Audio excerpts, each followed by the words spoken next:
नमस्कार। मातृशक्ति और पितृशक्ति। आज ही के दिन 1 जून 1975 को शहीद आजम भगत सिंह जी की माताजी श्रीमती विद्या कौर जी ने दिल्ली में अपनी इस दिव्य आत्मा को शरीर से विदाई ली थी। आज उनके इस पुण्यतिथि पर मैं कोटि कोटि नमन करता हूँ और इनके परिवार का थोड़ा परिचय दूंगा कि कैसे राष्ट्रवाद और समाजवाद और मानवतावाद में पूरा परिवार लिप्त और संघर्षों में जूझते हुए भी अपने धर्म से नहीं डिगे। इनके जब शादी होकर के अपने इस परिवार में आए सरदार किशन सिंह जी के यहाँ पर, तो इनके बड़े देवर उस समय विदेश में स्वतंत्रता संग्राम आंदोलन का अलग जगा रहे थे। तो छोटे देवर स्वर्ण सिंह वो जेल में यातनाएं झेल रहे थे। उन्होंने जेल में यातना झेलते हुए अपने शरीर का बलिदान दिया। इनके बड़े पुत्र जगत सिंह 11 वर्ष की उम्र में टाइफाइड नामक कोई भयंकर बीमारी थी उस समय। दवा इलाज नहीं था, भयंकर तो आज बीमारी तो आज भी है वो। तो उस समय वो उन्होंने भी शरीर छोड़ दिया। और एक वो कष्ट, एक देवर इधर इनके पुत्र, छोटे पुत्र शहीद भगत सिंह जी 23 वर्ष की उम्र में हंसते हंसते फांसी पर चढ़ गए। इनके 2 बेटे छोटे कुलजीत सिंह और कुलवीर सिंह, उन्होंने भी जेलों में यातनाएं झेली। ऐसी अवस्था में कितने ये सब झेलते हुए इनके पति श्री किशन सिंह जी, वो इस दौरान एक पैर उनका जेल में, एक कोर्ट कचहरी में, एक घर में, वो इसमें जूझते रहे। और वो इससे जूझते हुए भी लास्ट में उनको भी लकवा मारा। और इस झंझावत के दौरान कष्टों में भी उनके आसपास के लोगों ने दया नहीं दिखाई। उनके घर में डाका डाला, उनके घर के चौखटे बिकने तक की भी नौबत आ गई। ईर्षालु लोगों ने उनकी फसल भी जलाई, बैल तक भी चोरी करके ले गए। तो फिर भी इन्होंने अपना धर्म नहीं छोड़ा, यानी कि जो सिद्धांत इन्होंने बना लिया उस पर अडिग रहे। लोगों ने परीक्षा ली, गौरव ने कानून से ली, समाज ने उनको वहीं विचलित करने के लिए पूरे प्रयास करे, लेकिन ये परिवार विचलित नहीं हुआ।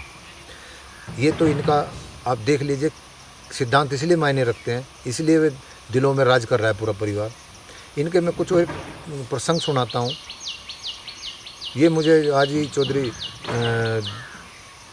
जसबीर सिंह जी, जो जाट रत्न प्रकाशन के संपादक हैं, उन्होंने इसमें इनका वृत्तांत दिया है। तो मेरा भी मन कर रहा है कि भाई मैं इसको बोलूं और बताऊं, क्योंकि मैं भी भाव विभोर हो गया।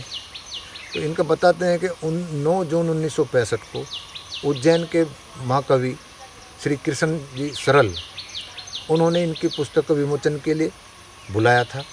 जब ये उज्जैन गई श्रीमती विद्यावती कौर जी, तो वहाँ पर इतना शहर में भीड़ इकट्ठी होगी कि इनको फूलों की वर्षा की गई।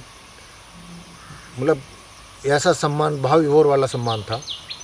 और सरल जी ने इनका जब स्वागत किया, अपने अंगूठे को काट करके उससे खून के तिलक लगा करके इनका सम्मान किया और इनको अंगूठी भेंट की। और वहाँ के लोगों ने जो पैसा इकट्ठा किया, तो वो लगभग 11,000 रुपये समथिंग इकट्ठा हुआ, जो इन्होंने अपने बेटे के साथी बुटकेश्वर दत्त दिल्ली में इलाज करा थे, उनके लिए भिजवा दिया। तो इनका समर्पण देखिए। और उस दौरान हजारों महिलाओं ने या लोगों ने वहाँ के, जहाँ ये बैठी थी, इनके जो पुष्प वर्षा हुई थी, उस पुष्पों को चुक करके अपने घरों में ले गए। वो दिव्य शक्ति या दिव्य एक शहीद की माता का वो समझ करके उन्होंने अपनी धरोहर बना लिया। और जिस जगह वो बैठी थी, वहाँ पर सैकड़ों महिलाओं ने अपने बच्चों को इनके चरणों में स्थान में रखा कि हम आपके आशीर्वाद से, आपके संस्कारों से हमारे बच्चे भी शहीद भगत सिंह जैसे व्यक्तित्व के बने।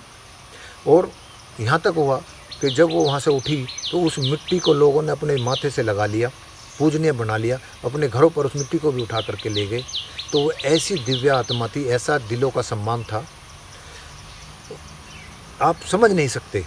और यहाँ तक वे कितनी करुणा में और कितनी उदार थी और कितनी धर्मपरायण थी कि जब देश आज़ादी के बाद इनके जो देवर हैं पहले तो मैं इन्हीं की बताऊं।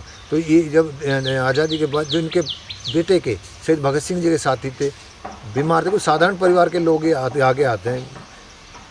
जो सुविधा भोगी लोग हैं वे तो ड्राइंग रूम की राजनीति करते हैं और वही लोग आज सत्ता का सुख भोग रहे हैं। गांधीवादी नीति के लोगों ने ही शासक प्रशासक बने बैठे हैं। क्रांतिकारी तो गुमनाम है और वो चाहते भी नहीं हैं ये गांधीवादी लोग है कि उनका इतिहास स्वर्णिम अक्षरों से लिखा जाए। गुमनाम ही हैं जो लोग अत्याचार कर रहे थे इस देश पर, जिन्होंने हमारी संस्कृति को अपमानित किया, उनका इतिहास भरा पड़ा है, सड़कें बनी पड़ी हैं उनके नाम से। तो मैं तो देशवासियों आपसे भी ये अपील करूँगा कि ऐसा माहौल बनाइए, मजबूर करिए इस सरकार को। जैसे आपने धारा 370 हटाने के लिए, राम मंदिर बनाने के लिए आंदोलन चलाए हैं, ऐसे ही इस इतिहास को बदलने के लिए भी आंदोलन चलाने की बहुत ज़रूरत है। क्योंकि जैसा दर्शन होगा वैसा ही समाज बनेगा। दर्शन इस समय अत्याचारियों का बोलबाला का है। खैर, तो मैं ये बताना चाह रहा था आपको कि उनके धर्म परायणता की आप कहानी देखिए कि जो उनके बेटे के साथी उस समय आंदोलन में थे, अगर वो बीमार हैं तो उनके घर जा कर के वो जो सरकार उनको पेंशन देती थी, हाल चाल पूछ के तकिए के नीचे उनके रख देती थी। बाद में उन्हें मालूम होता था कि माता जी आई थी और वो पैसा देगी। तो कितना उनके अंदर भाव था, सभी को अपने बच्चे मानती थी। किसी के कष्ट को देख करके वे विचलित हो जाती थी, व्यथिल हो जाती थी। तो ऐसी माताओं को मैं पुनः नमन करता हूँ। उन 7 लाख समथिंग जो शहीद हुए हैं, उनकी भी माताओं के संस्कार भी ऐसे ही रहे होंगे जो देश के आंदोलन में कूदे और अंग्रेजों ने उन्हें फांसी दी।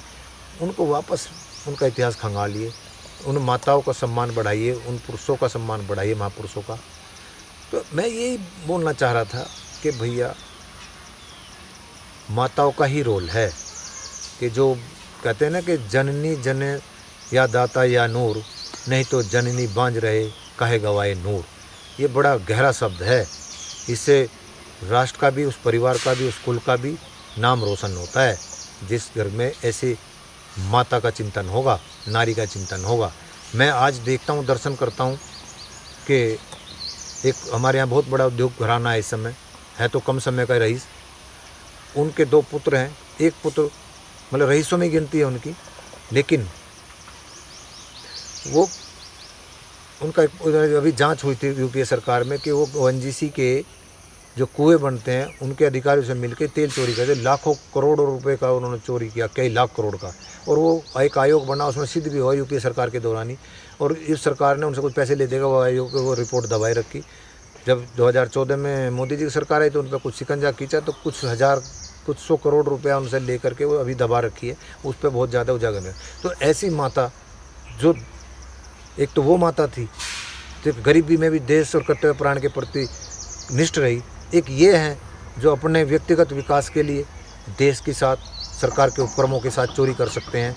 और वो लाखों करोड़ रुपए के चोर हैं, रिकॉर्डेड चोर हैं। भले वो सब दबा रखी हो, अंतरात्मा जरूर कहती होगी। तो मैं ऐसे लोगों को ये बोलता हूँ कि जो इस तरह के आवरण ओढ़े बैठे हैं, मेटलिस्टिक हैं, साधु के वेश में हैं, सरकार के अमले जमले में हैं, अगर उनकी कार्यप्रणाली में आपको लगता है कि संदिग्ध व्यवस्था से या गलत आचरण के द्वारा हैं, तो आप उनको दिल से सम्मान नहीं करते होंगे। मैं मानता हूँ अपनी ज़रूरत के हिसाब से हो सकता करते हो, हम नहीं कर सकते। इसलिए मैं कहता हूँ कि आप देश के सच्चे लोगों का सम्मान करिए और उनका इतिहास उजागर करने के लिए, रिकॉर्डेड करने के लिए देश की सरकार से इस समय मांग करिए। सरकार राष्ट्रवादी सोच की है, वो भी पता चल जाएगा कितना निर्णय लेती है। तो थोड़ा सा इस पर मूवमेंट चलाइए। इन्हीं शब्दों के साथ मैं अपनी वाणी को विराम देता हूँ। नमस्कार।